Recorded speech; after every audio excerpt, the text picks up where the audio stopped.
벌써 정연이가 이렇게 커서 10학년이 됐고 이렇게 귀한 찬양 돌리기 위해서 얼마나 감격스러운지 모르겠습니다. 귀한 생명 드린 찬양 하나님께서 기뻐 받으셨는 줄로 믿습니다.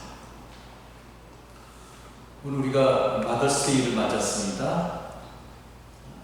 그리고 교회로는 어버이 주일을 보냅니다.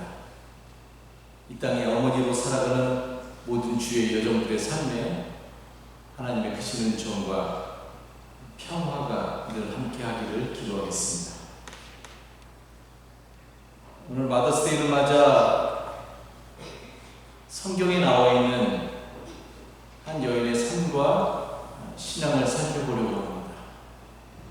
그녀의 삶을 통해서 하나님께서 어떠한 일을 행하시는가 하는 것을 깊이 생각해보는 시간을 가지려고 합니다.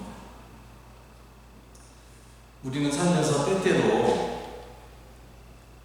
누구에게도 보이지 않는 사람처럼 느껴질 때가 있습니다. 가정에서도, 학교에서도, 그리고 직장에서도, 그리고 심지어 교회에서도 내가 얼마나 아프고 얼마나 지쳐있고 얼마나 힘든지 아무도 모르는 것처럼 나 혼자 이 세상을 살아가는 것은 아닌가 하고 느껴질 때가 있습니다. 성경에도 그런 사람이 있습니다. 이름조차 제대로 불리지 않았던 여인, 그리고 주인과의 갈등 속에서 철저하게 희생양이 되어서 하루아침에 광야로 매몰차게 내몰려 아들과 함께 죽음 앞에 서야 했던 한 여인이 있었는데 그 여인의 이름이 하갈입니다. 하갈은 아브라함의 아내 사라의 여종이었습니다. 그러나 놀랍게도 성경은 이 눈에 보이지 않는 여인을 하나님께서 직접 찾아오신 이야기로 가득 차 있다는 사실입니다. 인간은 그 여인을 광야로 내몰았는데 하나님은 그 여인을 찾아오셨다는 말입니다. 오늘 우리는 하갈의 삶을 통해서 그래서 하나님이 어떠한 분이신지, 그리고 하나님이 더 나아가서 우리를 어떻게 대하시는 하나님이신가 하는 것을 깊이 살펴보려고 합니다. 하갈의 이야기는 그녀가 가지고 있는 어떤 이름의 가치가 사라의 여종임에도 불구하고 그 당시에 남자와 기득권이 쓴 그 성경책 안에서 창세기 16장과 21장에 자세하게 기록되어 있습니다. 놀라운 일이죠. 한 몸종의 이야기가 그렇게 써있다는 말입니다. 창세기 16장은 인간의 조급함과 하나님의 신실하심이 아주 극명하게 대비되는 장면으로 시작합니다. 하나님께서 아브라함에게 너에게 자손을 주겠다고 약속하셨습니다. 하지만 시간이 지연되자 아브라함의 아내 사라의 마음에는 불안감이 싹트기 시작했습니다. 그리고 그 불안은 결국 한 선택으로 이어지는데 바로 자신의 여종이었던 하갈을 남편인 아브라함에게 보내어 자녀를 얻고자 했던 그 시대의 인간적인 방법이었습니다. 그리고 하갈은 그렇게 해서 임신을 하게 되지요.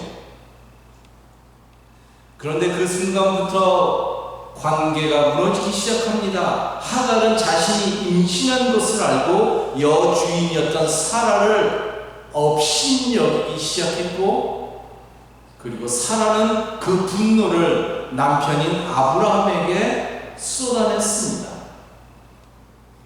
결국 그 갈등의 한가운데서 가장 약한 존재였던 하갈이 모든 고통을 떠안게 됩니다. 그리고 사라의 학대를 견디지 못한 하갈은 광야로 도망을 갑니다. 하갈은 홀몸이 아니었죠. 새 생명을 임신한 채. 그러나 그 시대에 보호받지 못한 상태로 어쩔 수 없이 광야로 떠밀려가야 했다는 말입니다. 그런데 우리가 여기서 주목할 점은 그 광야 한가운데서 하나님이 먼저 하갈을 찾아오셨다는 사실입니다.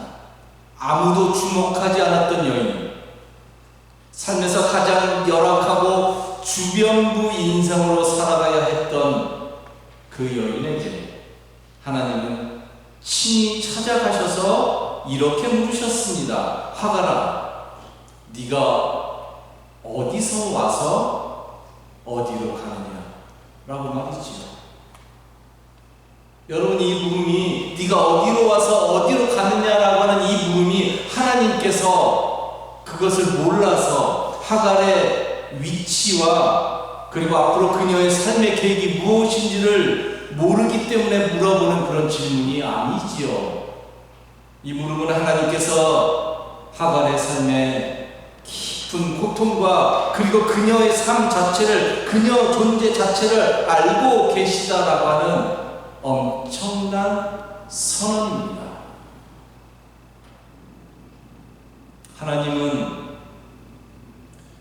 세상에서 밀려난 사람, 관계 속에서 버려진 사람, 그리고 스스로 어디로 갈지 몰라서 방향을 상실해버린 그 사람에게 먼저 다가오셔서 말을 건네시는 하나님이라는 말입니다. 오늘 우리가 이 하갈의 이야기를 통해서 인간의 계산과 조급함 속에서도 여전히 일하고 계시는 하나님, 그리고 광야 같은 척박한 인생의 자리에서 우리를 계속해서 먼저 찾아오시고 우리의 삶을 계속해서 회복시키시는 하나님을 깊이 발견했으면 좋겠습니다. 하나님을 만난 하갈이 다시 주인인 사라에게로 돌아갑니다. 그럴 수밖에 없었겠죠, 여러분. 그 시대에 한 여인이, 몸종이었던 여인이 임신을 했는데 살아갈 수 있는 삶의 방법이 없지요. 그래서 어쩔 수 없이 그녀를 내쫓았던 주인에게로 돌아가지요. 이 시대는 그랬다는 말입니다. 이게 좋냐 안 좋냐 에티컬리 윤리적으로 지금의 잣대를 가지고 볼 수 없지요. 지금은 그렇게 하면 안 되죠, 물론. 근데 그 시대는 그렇게 했다는 말입니다. 그리고 계획대로 가서 아들 이스마엘을 낳았습니다. 그리고 아브람도 때가 되어서 드디어 100살에 아들 이삭을 얻게 됩니다. 그런데 이스마엘과 이 이삭의 이 관계가 평화롭지를 못합니다. 평화로울 수도 없었겠지요. 그죠?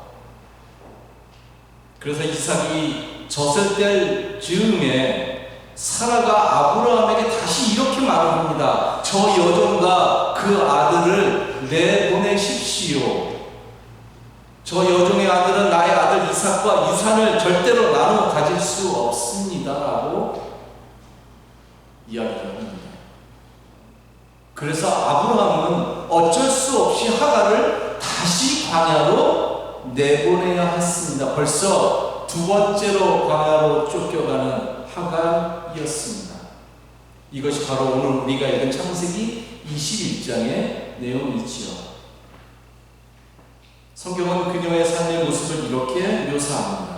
아브라함은 먹을거리 얼마와 물 한 가죽 부대를 가져다가 하갈에게 주었다.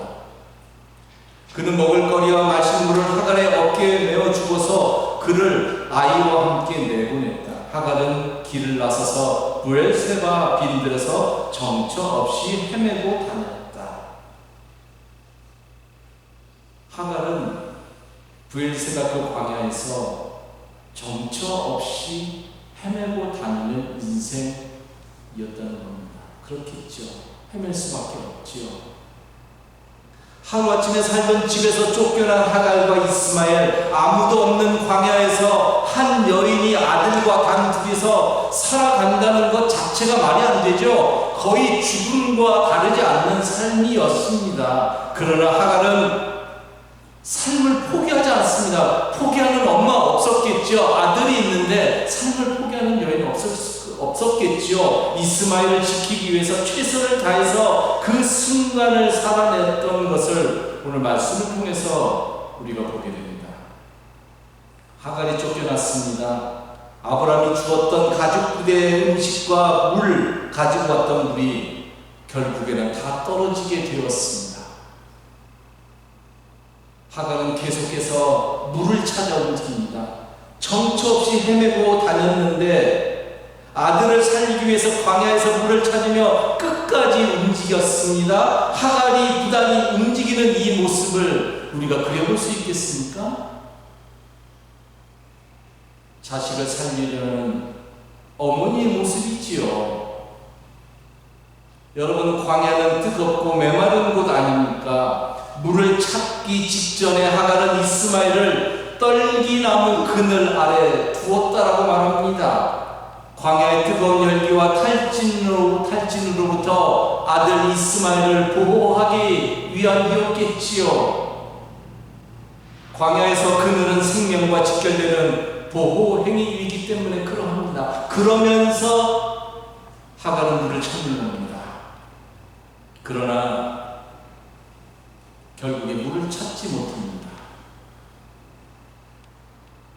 하갈은 아들이 죽어가는 모습을 차마 볼 수 없어서 화살 한 바탕거리만큼의, 그러니까 잘 쓰지 않는 표현인데 화살 한 바탕거리, 화살을 한번 쐈을 때 날아가는 거리라고 말합니다. 우리 요새 양궁, 그죠? 그 정도 거리니까 뭐 한 50m, 한 100m 정도 되는 그런 거리에 정도 떨어져서 하갈이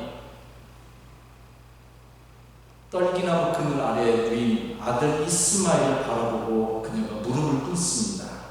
그리고 나서 소리를 내어서 울기 시작합니다. 이스마엘 앞에서 울지 못했던 것 같아요. 엄마니까. 그러니까 이스마엘을 떨기나무 그늘 아래 놓고 한 100m 정도 떨어져서 이스마엘을 바라보고 하갈이 울기 시작합니다. 우리가 지금 하갈이 흘리고 있는 이 참담한 눈물을 이해할 수 있겠죠. 그죠?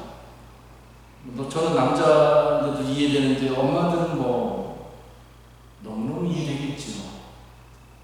한마디로 말해서 너무 불쌍하고 너무 비참한 삶이 아닐 수 없지요. 자기가 낳고 싶어서 낳은 아들도 아닌데 주인이 시켜서 억지로 낳은 아들 낳은 죄밖에 없는데 하루아침에 이렇게 광야에서 쫓겨나서 죽어가야 했던 여인이었다는 말입니다. 세상에는 이런 여인도 있는 거지요. 하지만 오늘 이 하갈의 행위는 단순히 절망과 체념의 모습만은 아닌 것 같습니다. 지금 하갈은 아들을 위해서 마지막까지 그녀가 가지고 있는 정신을 붙들고 있습니다. 그리고 하나님께 부르짖는 간구의 모습을 보여주고 있습니다. 아들을 바라보고 앉아서 하나님께, 하나님, 이 아들을 지켜달라고 목숨을 다해서 기도하는 엄마의 모습을 오늘 우리가 보게 됩니다. 하나님께서 이러한 하갈의 기도 소리를 들으셨습니다. 오늘 본문 21장 17절 이렇게 말하고 있습니다. 하나님이 그 아이가 우는 소리를 들으셨다. 하늘에서 하나님의 천사가 하갈을 부르며 말하였다. 하갈아, 어찌 된 일이냐? 무서워하지 말아라. 아이가 저기에 누워서 우는 저 소리를 하나님이 들으셨다라고 말합니다. 성경은 말하기를 하나님이 그 아이의 우는 소리를 들으셨다라고 두 번에 걸쳐서 말하고 있습니다. 하나님이 들으셨다라는 것이지요. 하갈만이 아니라 아들인 이스마엘도 엄마인 하갈과 더불어서 분명 그 떨기나무 그늘 아래서 크게 울었을 터인데 하나님께서 바로 그 아이의 울음소리를 들으셨다라는 것입니다. 한마디로 말하면 하갈의 울음, 그리고 하갈의 그 간절한 기도와 간구는 이스마엘을 향한 하나님의 개입을 불러오는 아주 결정적인 통로가 되었다는 말입니다. 하나님께서 이스마엘이 우는 소리를 듣고 천사를 보내서 하갈에게 말씀하셨을 때 드디어 하갈의 눈이 열리게 되었다라고 말합니다. 하나님께서 하갈의 눈을 다시 밝혀주셨다는 말이지요. 그러자 하갈이 열린 그 눈을 가지고 주변에 있었던 샘물을 발견했다는 말입니다. 그래서 하갈은 자신이 가지고 있었던 그 가죽 부대에 물을 담아다가 그 물을 드디어 아이에게 마시우게 합니다. 결국 하갈과 이스마엘은 하나님이 베푸신 은혜의 샘물로 인해서 생명을 이어가게 되었습니다. 여러분, 우리가 여기서 아주 중요한 것을 알 수가 있습니다. 여러분, 하갈이 발견했던 그 샘물은 없었는데 하나님이 그 순간에 만들어주신 것이 아니지요. 하갈이 발견한 샘물은 없었던 것이 갑자기 나타나는 것이 아니라 원래 그 자리에 그 샘물은 있었습니다. 그런데 하갈이 깊은 슬픔 때문에 그것을 보지 못했습니다. 그렇다면 여러분, 생명의 일들은 하나님의 일들은 다른 곳에 있는 게 아닙니다. 바로 우리의 삶에 계속해서 흐르고 있습니다. 문제는 우리에게 있는데 우리가 어떤 자신만의 어떠한 이유로 인해서 그것이 큰 슬픔이든 어떤 눈물이든 어떤 자신만의 욕심이든 아니면 어떤 삶의 어떤 프라이어리티의 문제로 인해서 계속해서 우리의 삶에 흐르고 있는 어떤 그 생명의 일들, 그 하나님의 것들을 보고 느끼고 경험하지 못하고 있다는 말이다. 계속해서 놓치고 있다는 말이지요. 그렇기 때문에 생명의 흐름을 알 수 있는 우리의 어떤 영적인 눈이 언제나 열려 있는 것이 참으로 중요하다고 할 수가 있습니다. 다시 생명을 이어받은 하갈은 그 광야에서 새로운 삶을 그래서 개척해 나가기 시작합니다. 즉 광야에서 이제 아들 이스마엘을 키우기 시작합니다. 모든 것이 있는 그러한 삶의 장소가 아니라 그 척박한 삶의 현장 한가운데서 하나님을 경험하기 시작하니까 그곳에서부터 이스마엘을 키우면서 그곳에서 활 쏘는 자로 성장하도록 하갈이 아들 이스마엘을 기릅니다. 이는 단순한 양육이 아니라 어떠한 환경에서도 살아남을 수 있는 능력을 갖추게 하는 어떤 어머니로서 할 수 있었던 최선의 양육의 행위였지요. 하갈은 여러분 자신이 거한 그 광야 한가운데서 상황을 탓하고 나는 왜 여종으로 태어나서 종으로 태어나서 자신의 운명을 탓하고 남을 탓하면서 살아가는 인생이 아니라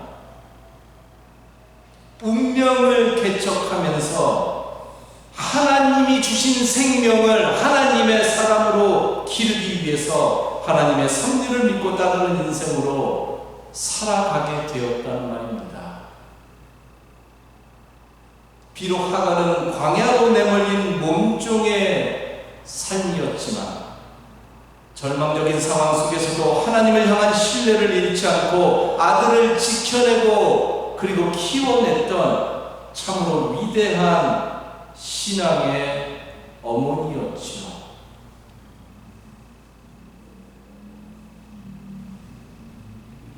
오늘 우리가 하갈의 이야기에서 하나님의 모습을 깊이 들여다봤으면 좋겠습니다.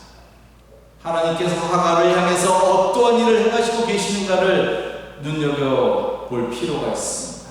우선 하나님은 버려진 자리에 있었던 하갈을 찾아오셨습니다.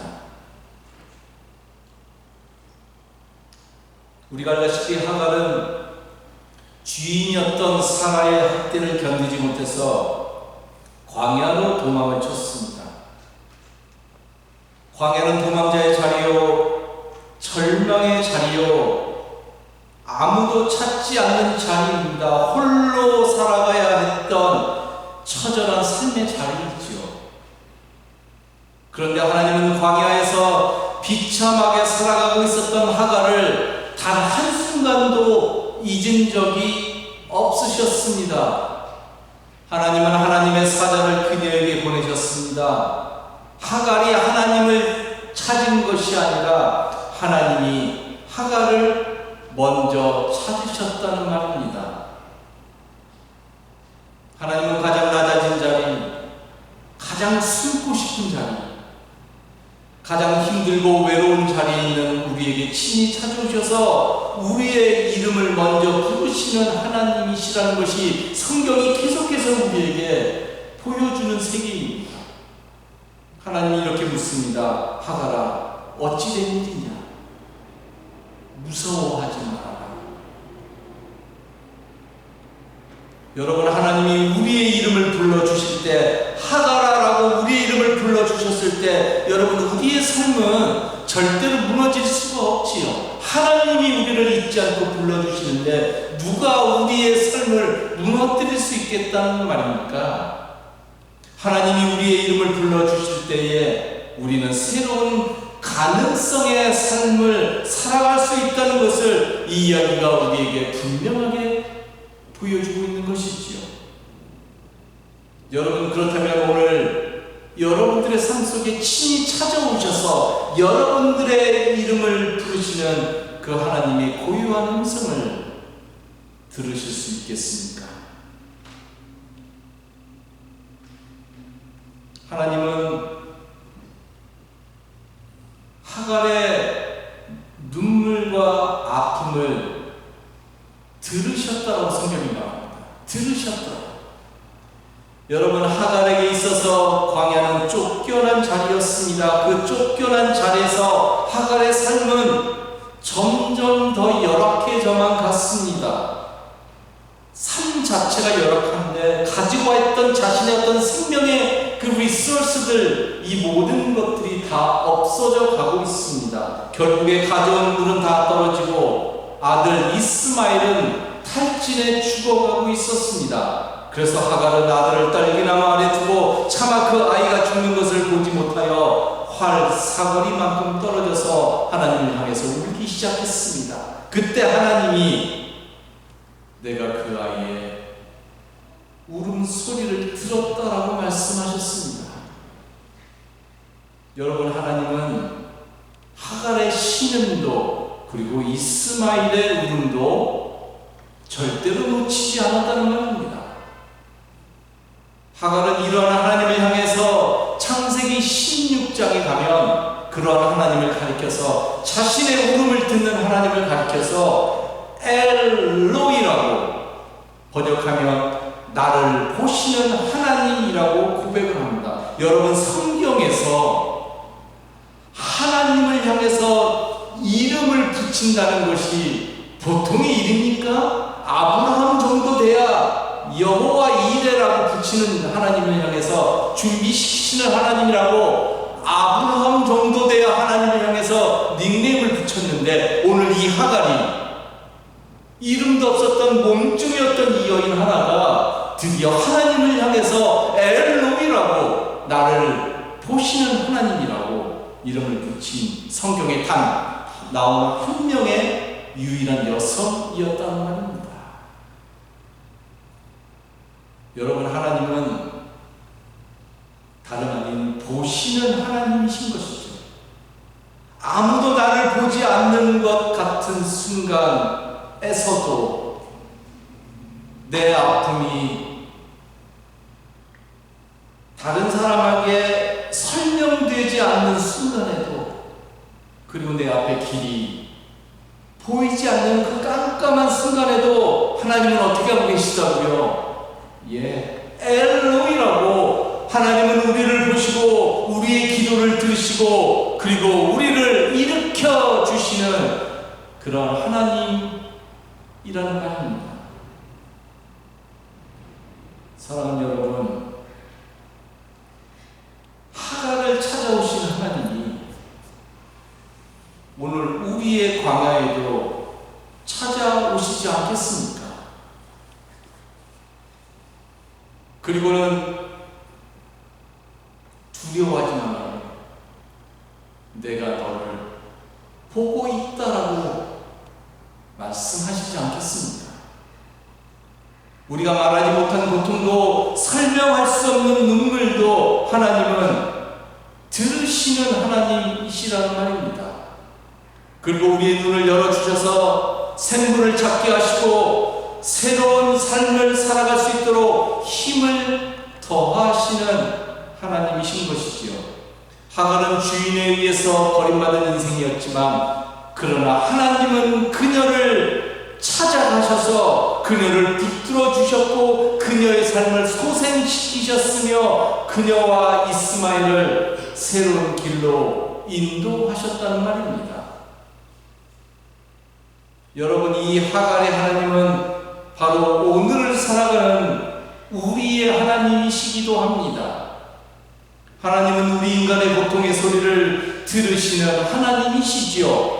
아무도 보지 않는 자리에서, 아무도 듣지 않는 울음 속에서, 아무도 책임지지 않는 고통 속에서 하나님은 하갈을 보시고 그녀의 울음소리를 들으시고 그리고 그녀의 삶을 일으켜 주셨음을 여러분들이 기억했으면 좋겠습니다. 오늘 우리의 삶의 주변에도, 그리고 어쩌면 우리의 이 신앙 공동체 안에도 하갈과 같은 삶의 상황에 놓여있는 식구들이 있을지도 모르겠습니다. 이름 없이 이 땅에서 살아가야 하는 이들, 이름이 있지만 이름이 제대로 풀려지지 않는 그러한 어떤 여인들, 가정과 사회에서 보이지 않는 희생을 계속해서 감당하고 있는 사람들, 구조적 폭력 속에서 어쩔 수 없이 침묵을 강요당하는 그런 사람들, 우리가 잘 알 수는 없지만 이런저런 저마다의 이유로 인해서 자신의 삶이 인간적인 대접을 받지 못하고 삶이 존중받지 못하는 이들, 그리고 다른 사람과 삶을 나눌 수 없는 큰 슬픔을 지니고 있는 그런 이들 등등,